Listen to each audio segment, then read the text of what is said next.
Robert biscuit लेकर अपने घोंसले में आता है जहाँ उसकी पत्नी और उनका अंडा होता है और आज उस अंडे से बच्चा बाहर निकलने वाला है, इसलिए दोनों बहुत खुश होते हैं। लेकिन तभी ये खुशी एक खौफ में बदल गई क्योंकि उनके पीछे एक खूंखार भालू होता है जो सभी को खा जाता है। दूर खड़ी एक अरोरा नाम की बगुली को कुछ आवाज सुनाई देती है। इसका पता लगाने के लिए वो घोंसले में जाती है लेकिन वहाँ उसे कोई नहीं दिखता। तभी उसे स्पैरो पक्षी का पंख दिखता है जिससे वो समझ जाती है कि इस घोंसले में कोई हमला किया था। लेकिन तभी घोंसले में रखा एक पत्ता हिलने लगता है। अरोरा जब पत्ते को हटाती है तो वो अंडा अभी भी सही सलामत था और उसमें से बच्चा बाहर आता है जिसका नाम है रिचर्ड। रिचर्ड जब बाहर आता है तो अरोरा को देखता है और उसे ही अपनी माँ समझने लगता है। अरोरा को रिचर्ड बहुत ही अच्छा लगता है, इसलिए वो उसे अपने साथ रखने का फैसला करती है और रिचर्ड को अपने साथ अपने घोंसले में ले जाती है जहाँ उसका पहले से एक मैक्स नाम का बच्चा होता है। तभी वहाँ अरोरा का पति क्लोडियस आ जाता है।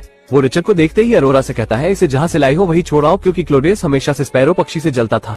लेकिन अरोरा के काफी मनाने पर वो मान जाता है। कुछ दिन बीतते हैं और हम रिचर्ड और मैक्स को देखते हैं जो अब बड़े हो चुके हैं। एक दिन वो दोनों खेल रहे थे कि तभी रिचर्ड जोश में आकर उड़ता हुआ बादलों की ओर बढ़ता है। तभी हवा के दबाव के कारण वो लड़खड़ा कर नीचे गिरने लगता है लेकिन मैक्स उसे बचा लेता है। इसके बाद हमें पता चलता है कि सर्दियों के मौसम में इंतजार करना, लेकिन वो उनकी बात नहीं मानता और चुपके से उनकी रखी हुई सभा में चला जाता है। लेकिन तभी पत्थर टूट जाता है और रिचर्ड उनके सामने जा गिरता है। इस बात के लिए उसे बहुत डांट पड़ती है। तभी अरोरा उसे उसी जगह ले जाती है जहाँ से उसे वो इतने दूर तक का सफर तय नहीं कर सकता और इसीलिए क्लोडियस उसे वहाँ नहीं ले जाना चाहता क्योंकि वो समुद्र को पार नहीं कर सकता और उसने ऐसा किया तो उसकी मौत निश्चित है। रात के समय रिचर्ड जब सो रहा था तब सभी बगुले काफी दुखी होते हैं क्योंकि उन्हें रिचर्ड को छोड़कर जाना होगा और सुबह होने से पहले वही बगुली जो उसे पाल पोस कर बड़ी की थी वो आंसुओं के साथ उसे अलविदा कहकर चली जाती है। तभी बारिश होने लगती है जिससे रिचर्ड की आंख खुल जाती है और वो सभी बगुलों को जाता देख उनका पीछा करता है। लेकिन हवा के तेज दबाव और झोंके से वो नीचे गिर जाता है और वही बेहोश हो जाता है। कुछ देर बाद जब उसे होश आता है तो वो अपने सामने एक उल्लू को देखता है और डरकर छुप जाता है। लेकिन उल्लू उसे बताती है कि मैं तुम्हें कुछ नहीं करूंगी। रिचर्ड उसे बताता है कि मैं अपने परिवार से बिछड़ गया हूँ जो अफ्रीका के सफर में निकले हैं। इतना कहकर वो वहाँ से निकल जाता है लेकिन वो अपना रास्ता भूलने के लिए कहता है जिस पर वो राजी हो जाती है।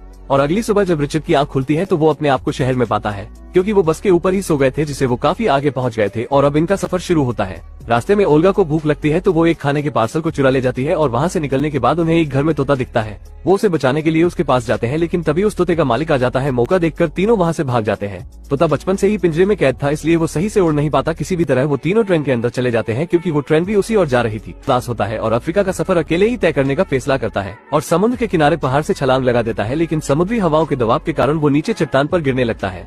लेकिन सही समय पर उसके दोस्त आकर उसे जो रिसर्च करके उन्हें उनके परिवार तक पहुंचाते हैं। रिचर्ड आते ही बगुलों से मैक्स के बारे में पूछता है। उसके पिता बताते हैं वो नाराज होकर उस बिल में चला गया जहां हम बगुले नहीं जा सकते। लेकिन मैक्स की मां को यकीन नहीं हो रहा था कि रिचर्ड अफ्रीका तक कभी पहुंच भी पाएगा। मैक्स की मां रिचर्ड को देखकर बहुत खुश होती है लेकिन तभी कबूतर बताता है कि ये रास्ता तो बिच्छू के बिल तक जाता है जो बहुत ही खतरनाक शिकारी है। अंदर बहुत अंधेरा होता है लेकिन तभी ओल्गा को एक बिच्छू दिखता है जिसे खाकर वो कहती है इसमें काफी मात्रा में प्रोटीन है। तभी रिचर्ड को मैक्स मिलता है जो बेहोश हो चुका था लेकिन अचानक कीकी को बहुत सारी लाल आंखें दिखाई देती है जिससे डरकर वो चिल्ला देता है और उसकी आवाज से वो खतरनाक बिच्छू इनके पीछे पड़ जाता है। वो रिचर्ड को खाने ही वाला था लेकिन तभी कीकी रिचर्ड को बचा। तभी उसे एक उपाय आता है और वो उस बिच्छू को उसकी ही मदद से उसको बिल में दबा देता है जिससे बिच्छू का अंत हो जाता है। लेकिन सभी पक्षी रिचर्ड की मौत से काफी दुखी थे। तभी ओल्गा को थोड़ी दूर जमीन से कोई जीव निकलता हुआ दिखता है जो रिचर्ड ही था। उसके